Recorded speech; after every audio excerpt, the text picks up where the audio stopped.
Question of the day, what's that one property you've been clamoring for a good, deep, meaty game for, right? You may have gotten a card game before and you're like, yeah, I like card games enough, but I really want something more meaty, deeper, right? Some of you are thinking John Carter of Mars. That's exactly where your brain went. No, of course not. Today we're talking about a property that is finally getting an amazingly awesome looking board game. Harry Potter, the miniatures game from Night Models. So when you hear Night Models and when you hear that miniatures game and you've seen their stuff before, you know that this is not just this shallow. It is an ocean of depth of different miniatures and characters you can play from the Harry Potter Wizarding World movie universe. So what that means is Night Models quality, first of all. Night Models mechanics in the sense that they've been totally changed from a ruler and yardstick sort of playing a miniatures game into a hex or a square based set on maps. Very nice pre-printed maps with movie art. Then the third thing you have to say is you have plenty of characters, plenty of playability, plenty of awesome goodness to look at when this thing hits the table. Deep dive into the Harry Potter movie lore, beautiful looking sculpts. Let's take a look right now how this plays. We're also going to do a quick painting tutorial in this video for the basilisk from the Chronicles box, because that's the interesting thing about this. The original core game was a dueling game that you fought each other. There's also now co-op missions in which you play together against maybe Tom Riddle and the basilisk, against the spiders, against all sorts of cooperative scenario-driven missions now. So really digging into that market that I've been wanting to play in for a while. So let's take a look at right now at how this one plays, what it does, how all the things about the Harry Potter miniatures game, both the core set and the Chamber of Secrets Chronicle box, because man, the miniatures, the game content, let's take a look at all of it, and then we'll also look at painting the basilisk on here. Huge video, mega video, right here on the Dice Tower. I'm Brian Drake. Let's do this thing.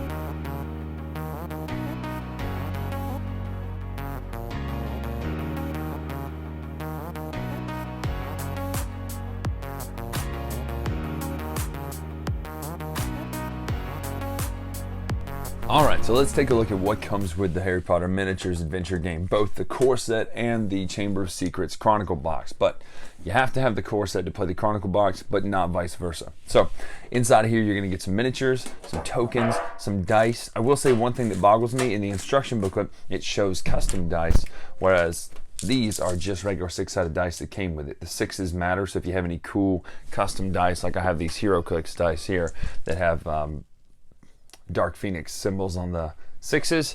You can use whatever you want. You can even get some Harry Potter custom dice, because it's only about the 6 having a special symbol on it. Because the reason I bring that up, even instead of just saying, oh, if you roll a 6, because in the instructions it says if you roll symbol a lot. And the problem is, I'm not rolling symbols, I'm rolling 6s. So if you don't know what that means, you're going to have to refer back to the rule book. So having symbols on there would be a lot easier. Now, you get a lot of cards in these two sets. Now this is the two sets combined here, all the cards that you get minus the spells. The spells are in here. I'll show you those in a minute. But in the base set you get some miniatures. The problem is, not really a problem, it is a fun hobby, so you do enjoy getting to do this. You get to, or you have to I should say, glue them all together. Now we're talking about Night Models quality here. So if you see that white on there, that is baking soda. Baking soda is a catalyst for super glue. So if you're looking for a quick way to get these to glue instead of having to hold 1, 2, 3, 4. You take just a dab of baking soda. If you have to wet it to get it to stick to the model, you can. Put your glue in the socket that you're trying to glue onto for an arm. Take a dab of baking soda onto the arm and then touch it to the position, and it instantly catalyzes and glues. It's a great little technique if you're trying to quickly glue this stuff and not glue your fingers together. There's Argus Filch in the Chronicle box. So I do have some of these mixed in, what you get with which, and I'll explain who comes with what. But you get these Death Eater figures here in the main box, and they're very, I don't know if you'll be able to see the detail on here, but they are fantastically sculpted to the minute detail.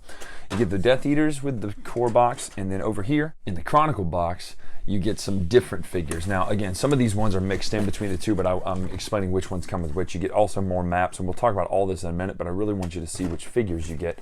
You get some nice miniatures. We're going to show you the Basilisk in a minute, Slytherin's Basilisk, because we did a paint video. Now there's two different versions of them here, a quicker one, and then obviously a more deadly one that you can use. The galleon cost is how much it costs to put them on your team here. So if you're playing with them versus if you're playing against them in a setup scenario, and then Aragog as well. But these are big cards for monster cards. I wanted to show you the miniatures that you do get with this though quickly. You get this very nice Chamber of Secrets board, and we're going to talk about the art on the boards here in just a minute, because that is the one thing. If this didn't have anything else going for it, it has the fact that these are sanctioned by Warner Brothers and very, very sanctioned with the art. So Aragog is neat because it's not a humongous model, but you see he's crawling out from under this log. So it would be, or she, excuse me, I guess, right, Mom? Crawling out. So you see, again, that catalyzed baking soda just makes it easy. But crawling out from another log, very cool miniature.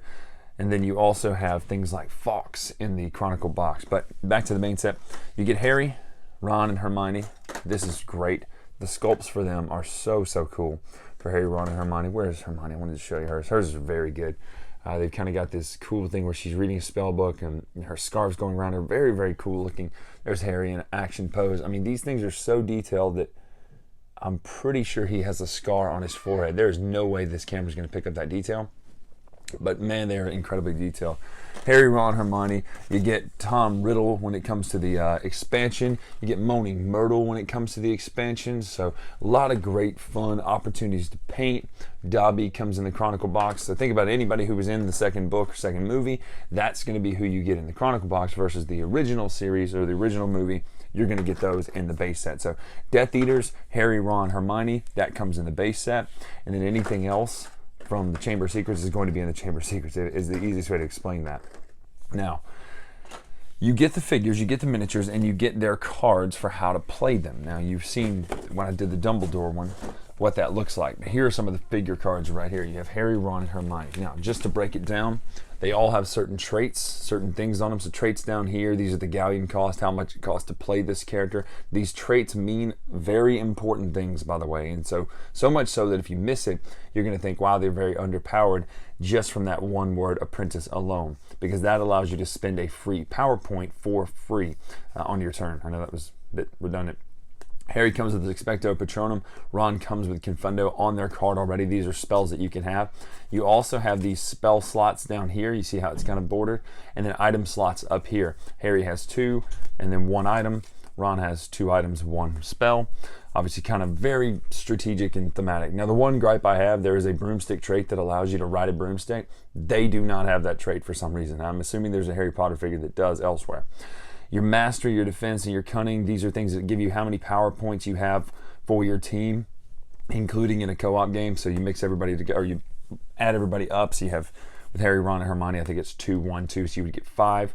You then have your mastery here. So when performing a skill check that involves, or a magic attack that involves mastery, you would automatically get the successes of wands you have there. You automatically get the successes of defense you have there. These traits over here will have to do with your when you're settling a challenge. Damage is done in a very interesting way. Everyone has 5, technically 5 health. It doesn't matter who you are unless you have a trait that gives you more or armor, things like that. Every time you take damage, you take one of these symbols, and by the time you get the last symbol, if you try to take one more damage, you're toast. There are some figures like the Agromantula Swarm that have the Swarm keyword, which means they only take 1 damage and then they're toast. So that is the basic way these characters work. You will get, when you're playing cooperative, you'll get 15 galleons per character. So you're playing 3, you would have, so here's 9 for Harry, 7 for Ron. You could have 6 more points, obviously, and then 8 more points over here to spend on spells and items and potions and things like that. So let's take a look at those spells, items, potions right now. And then we will finally get to the board, show how it plays and everything like that in just a moment. Okay, now as you see on the spells, let's talk first about art in this game.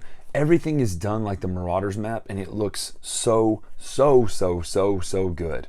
The paper quality, I'm not crazy about, and they nicked the corners on these original set, whereas the expansions don't have that. It's much nicer in the expansions. That's a little gripe, but small thing, but that is true. Petrificus Totalis. So here's how these spells work. Notice this cooldown. It says cooldown up, keep turning, all this sort of stuff. Cooldown is 1. This is a cool thing. So when you do your spell, you're going to take one of the little cooldown turners, the time turner symbol right there. You're going to put it on your spell, turn it, and then turn it again when it's back to your turn, and then turn it whenever whatever the cooldown counter is, when it's finally cooled down, you can do that spell again. I think that's cool that you have to wait a little bit. There are certain spells like Confundo with the difficulty is 0, which means it's an automatic hit. These are going to do one a special thing down at the bottom here. It tells you the cost, what it takes to put them in your spell book. There's the difficulty on some of these. You know, they're really cool things. I will say this though. They're definitely made, the ones you get are definitely made for the dual game, not so much made for the cooperative version. And I'm not talking about the Chronicle box. We'll talk about that in a minute. That's a totally different animal. But the cooperative missions themselves, where it says take the monster cards and build your team versus this. Well, most of the time these are against spells, and the teams that it puts you against in that basic mission are just spiders, so they don't have spells, obviously, so that makes it a little bit tricky. But this means that any character can have it, dark or light. Some of these have light, only a light character can have that, and then obviously only a dark character can do Crucio, Avada Kedavra, and what's the other one? Someone will tell me on here. The one where you make people do what you want them to do. Imperious, right? So there's your spells. Here's your items over here. These are things that you could do. You know, Hedwig, that's obviously a special item. You can only have it if it's Harry Potter, it says right there. There's the Elder Wand. You get that with this. So a lot of cool things. There are cards that are mission specific. There are cards that are scenario specific that come with the Chronicle box, but there's also a lot more items that you could add. Time Turner, a sword, the Death Eater wand. Obviously, you can only have that if you're Death Eater. A lot of different items that do things for you. There are also potions. Potions you can only have based on your potion mastery skills. So you have, you know, your Sleeping Draft, your Skelligro. There is Polyjuice Potion and things like that. That's really good stuff. My only gripe is the Polyjuice Potion tells you get a certain effect. It tells you get concealment. It doesn't really explain where concealment is in the rule book. I've tried to find it in the traits. It's not there. So it's kind of tricky with that. So you have your items, your potions, everything like that. That's how you pick your characters. These are your power points. This is how much action you have on your turn, basically. Now, what are you actually doing on your turn? Well, you're fighting, you're solving challenges, you're doing all sorts of things based on the scenario. Let's take a look at what the maps and art look like first, and then I'll just kind of explain quickly what your actions look like. So in the base set, you get these 3 map tiles. They are either, you know, Battle for Hogwarts, or they're any other types of ruins that you would call it. They're on this side here. They're these 3 on this side. And on the back, you have kind of this forest floor side. Now, what's cool is they are generic, but you do get certain overlays that you can put out there. So there are things like these pumpkins. There's the Whomping Willow pumpkins. There's the Fort Anglia. Now, some of these come with the expansion. Some of them come with the base game. They're just overlays that are sometimes difficult terrain, impassable terrain, depending on the lines. Just changes up the map a little bit. Also adds some visual character to it, so I like that. Those are pretty basic, the maps that you get there. However, when you get into the expansion, you start dealing with things like, man, there's the common room for Gryffindor, common room for Slytherin, because they go with the maps. There's the door to the Chamber of Secrets. But look at the art. I mean, that's straight out of the movies. There's the bathroom, the 4th floor bathroom, or whatever it's called, the one you're not supposed to go to that Moaning Myrtle was in. I'm sorry, I don't know that. Then this, man, this is the shining achievement right here, if you ask me. You get 2 giant maps. This is the Chamber of Secrets. I mean, straight out of the art from the movies, Warner Brothers. And then over here, you have the Forbidden Forest, the Agrimantula's Lair. With this, check out this perspective. It's done with this perspective coming down where it almost centers in the middle. That's a cool effect that you don't see a lot on miniature maps, to where it feels like it's centering here, the action, and then the visual perspective comes out. So great maps, great pictures. You'll set it up based on the scenario. You'll fight each other to the death. You get 3 movements for free on your turn. You can move 3 spaces. Then you can do a free action or a powerful action. Things like casting a spell and attacking are those more powerful actions. Taking a potion. The other things are just the normal action. You get 1 of each. Then your turn with that character is done. The other person will activate. Then it's back to you. Then back to them. Back to you. Rounds are counted when everybody is activated. Then certain victory conditions are met. Now I'll show you some of the one of the missions in here in the rule book, just kind of to give you an idea of what a mission might look like. So you have, in a scenario, here's some dueling ones. So there's the cooperative one that I mentioned where you're fighting the spiders, but the dueling missions, there's quite a few in here. Forbidden Forest, so you get all the rules of what you do, how you set up the map. there's the map here, player A, player B, that's where they start their team. And then for Battle for Hogwarts, it tells you what to do. Deploy all models within the mark space, deploy them here. The Avada Kedavra spell cannot be used against the hero or villain during this game, so you can't do an instant kill like that. Model with the highest galleon cost is, so you have the hero and you have the villain. You're setting this up to this grand alternate storytelling. So really neat stuff. I'll also tell you this is cool because it comes with a bunch of these scenarios, but it also shows these models already painted, which I love, so you don't have to guess what the reference colors will be. I mean, you get a very good idea of what these characters are going to look like, kind of like I did with my Dumbledore. You have all of this access to do. Now, one thing they're also doing, they're using 3D terrain when it comes to adding some allure to their map. It doesn't come with any of that, but that stuff, if you're into the hobby, you can really find easily to add to the board, and it doesn't seem to be any rules against how you treat that. You can kind of play with it your own any way you would, like Warhammer, whereas you have terrain that you've built, you're putting it on top of the map. It doesn't seem to really matter how you do that as long as you just kind of follow the rules of it. So that I like that, the non-rigidness of it.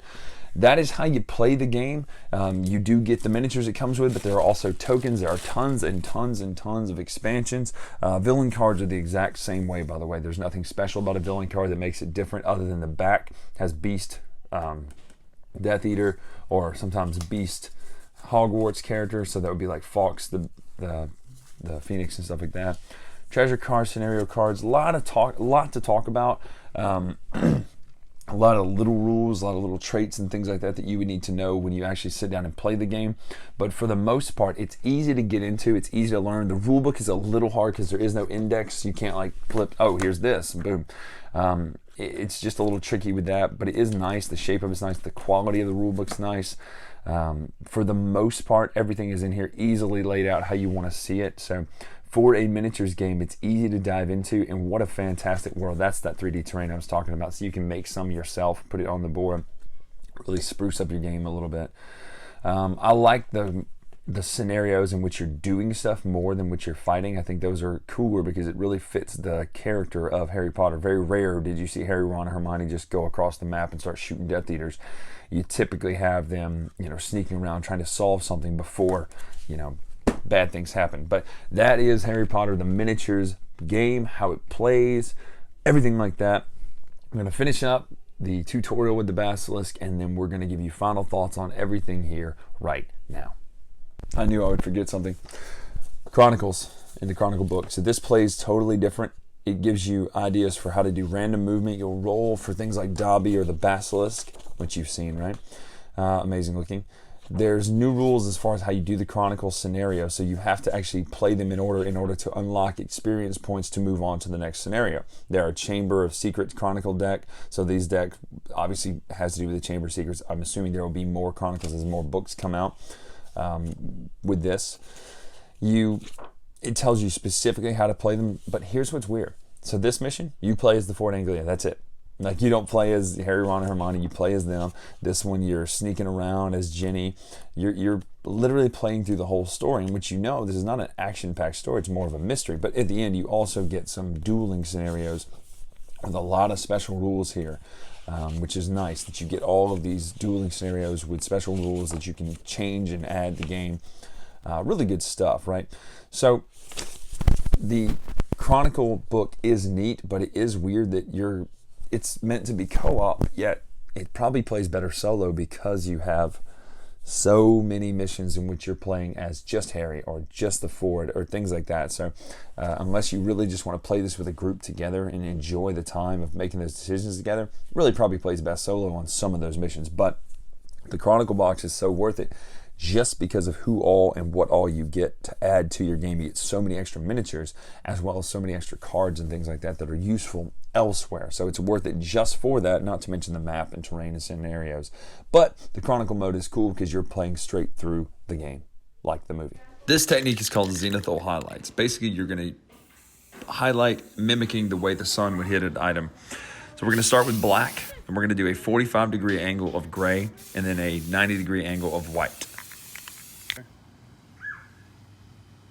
So this is more of a quick painting tutorial. Now, you said, Brian, if it's a quick painting tutorial, why would you pick the hardest figure to paint?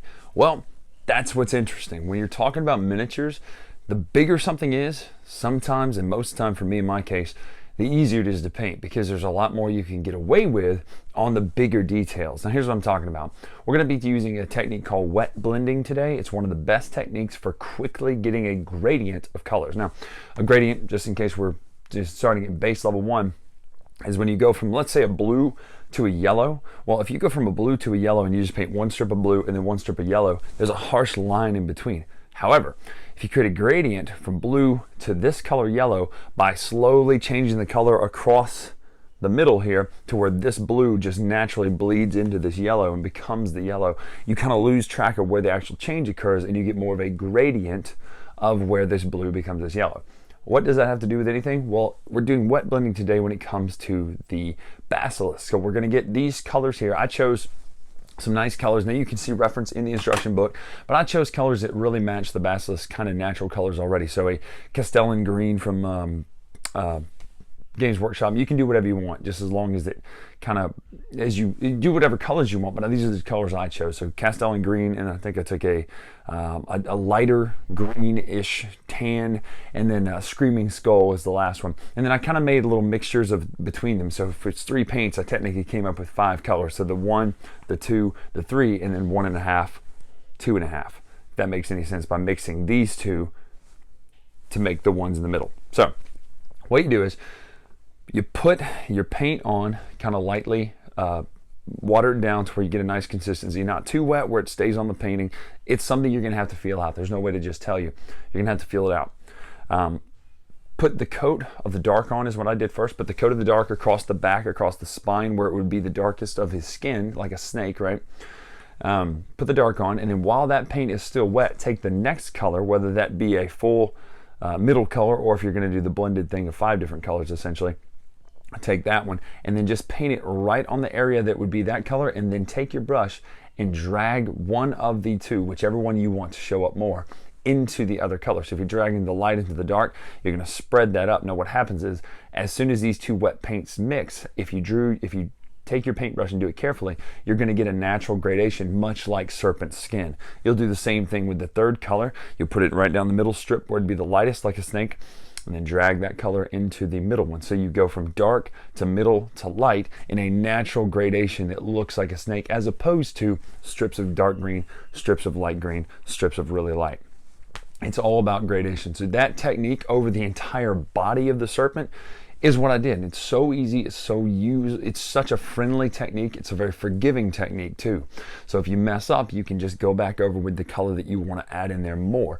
You're not going to lose a lot of detail this way if you don't overpaint too. So that's really nice. It's just a tricky, it's a quick way to get very nice painting color on there. You say, okay, but now what? I'm stuck with this area of just kind of these 3 paints, but it still kind of looks like paint, doesn't look natural. This is where our washes come in. So you're going to take a wash, whether that be a Athonian camo shade from, now this is where I will recommend Citadel paints. I've never used anybody else's washes, but I really recommend theirs. Either Athonian camo shade, or a Nuln Oil, or an Agrax earth shade. I picked those 3 because Nuln Oil is black, Agrax is brown, Athonian camo shade is a brownish green. So I would pick that one. And you take this, get a good amount on your brush, and wash it over the whole figure. It's going to pool in the recesses. It's going to create natural shadows and highlights. What this does is it makes it look real. It just pops. It comes to life right there. So as soon as you take that wash and put it over your painted surface, obviously it has to be dry, your painted surface, put it on there. It's going to fill in those cracks between those scales, and it's just going to look like you're an expert painter who got in those scales somehow and painted each one out. Now, once that's dry, for the tongue and stuff, you come up with a nice pinkish purple color for the tongue and the gums and the teeth. You can do white. Eyes, give them yellow across it with a strip straight down of black to get that nice serpentine look. Then pick out high spots on the figure. So it would be a nice ridge of scales that are a little bit bigger and more pronounced, and they're on the figure. You can see them down the back. There's the horns, there's the eyebrows, there's the snout. Anything that would naturally catch more light, you're going to take your original green color, the lighter one, and just kind of lightly go over that. This is called highlighting. Now, if you want to, make sure that you get your brush wet on the edges. If it looks like it's just too drastic of a change, you can feather that by getting your brush a little bit wet and just feathering out the edges, kind of like wet blending into nothing. Like you're wet blending a wet paint into something that's already there. By feathering that paint though, it gives it a natural gradation of skin where this eyebrow would fade back into the normal color. So find places like that that are highlighted and nicely just put a little bit on them. If you do too much, just take your original paint color, go back over it, put a little bit of wash. It's okay. You're not gonna hurt yourself. But this is a very forgiving figure. Now, last but not least is the water effects. I've chosen to do to paint the base with a nice kind of ripple color of water under the water effects. Then we're going to take some water effects from oh, you'll see the picture of it. I can't remember the name of the brand. Take a pipette, put it out there, let it sit level. It'll raise up. That will take several hours to cure. Once it does, it's going to shrink back down, and it's basically a resin. You do it again, get a nice level, and what I did was I tried to get my water effects to raise up right to the edge of the plastic surface that's already built into the base. Now, not pictured in this video, but I'm going to take some clear high gloss Mod Podge, high gloss. I'm going to put it out on there with a brush onto the flat surface of the water effects, and then I'm going to take a straw and blow ripples onto that. When that dries, it's going to create the effect that the water is moving. Because right now it looks like just straight clear resin. But once you get that high gloss Mod Podge on there, it's going to create the look of moving ripples across the water, which is exactly what you want if you're trying to do that. Now you can also add the white water effects to kind of show that the stuff is he's violently bursting out of the water. So really cool stuff, a lot of stuff you can play with. It is to your discretion. This is your figure, and it's easy to make it look good. And just a few little tips and techniques, you can make it look great. So that is the painting tutorial here for the Basilisk. So let's talk final thoughts right now. Harry Potter Miniatures Adventure Game is a fantastic miniatures system. Here's the problem. I'm trying to review an entire system by taking a look at the 2 entry-level products, whereas there are so many figures out there already, from every Death Eater you can think of, Bellatrix Lestrange, the Fenrir Greyback. You have all the Weasley's parents, you have all the Aurors, you have all of the Order of the Phoenix, you have Centaurs, you have Death Eaters, you have Dementors, you've got amazing Voldemorts, you've got anybody you can think of has been made for this game. It's to your discretion who you want to go and pick up. The Dumbledore that I did before is absolutely glorious looking. That is a beautiful sculpt. And you can all add it to your game to make your game that much richer. So the thing is, it is a system that you're getting into. If you like Harry Potter, this is an absolute win for you. If anyone in your family doesn't like miniatures games but likes Harry Potter, this is the one to use to get them into it, because it's so good. If they love the Harry Potter movies, they will not want to pass this up, because it's just gorgeous to have those miniatures, photo basically quality miniatures on the board. Those mats are so gorgeous. One thing I want to add is some of that 3D scenery and texture. Fantastic system. Rulebook could use a little bit of work when it comes to indexing and making sure that if it says something like on Polyjuice concealment, you gain concealment, put that somewhere where we know what that does. I don't see the word concealment in the traits or anything like that. Maybe I'm missing it, right? But it's going to take a lot of time to kind of get those basic rules down. But once you do, this isn't something where the rules are just humongous and you're like, oh gosh, I don't know, let me look at this reference chart.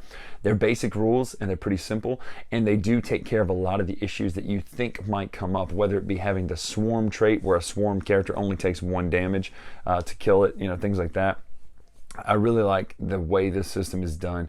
I can't wait to see more spells, more items, more things be added to it. And that is kind of the beauty of playing and purchasing more, is that you get more stuff to enhance your game as you play this. So it's one of those ones where you can go ahead and team build a couple teams, have them set up, have them ready to go, and say, hey, who do you want to be, light or dark? Play it, play the mission, and get people into the game. So I'm Bryan Drake here on the Dice Tower, taking a massive look at the Harry Potter miniature adventure game and the Chronicle box Chamber of Secrets. I will be continuing to play this game. I will be painting up all of my figures for this and just kind of show them off on here. Harry, Ron, Hermione. I want to get my base set Death Eaters and main characters against each other painted, and just have a good time with this, because once you get these painted, they look so great on the board thanks to Night Models Details. So I'm Bryan Drake here on the Dice Tower. Follow me on Twitter, Instagram, Dice Tower Bryan. Go check us out. Go get some of this stuff and let me see your paints, your pictures, your images, what you've done with this game. Shoot me a message, Twitter, Instagram, and I'll take a look at those. I'd love to see them. Until next time, I'm Bryan Drake. I'll see you. Thanks so much for watching another Dice Tower video. If you enjoy our videos, subscribe to the channel for more fun, comprehensive board game coverage. Also, consider joining us at one of our events. Come to Dice Tower Retreat, a small, intimate gathering where gaming is king. Join us for Dice Tower Cruise, the largest board game cruise. Attend Dice Tower West in Las Vegas, where gaming fun on the West Coast, or Dice Tower East in Orlando, in sunny Florida. Dice Tower Conventions, the friendliest gaming conventions on Earth. I'm Eric Summerer, and you've been watching The Dice Tower.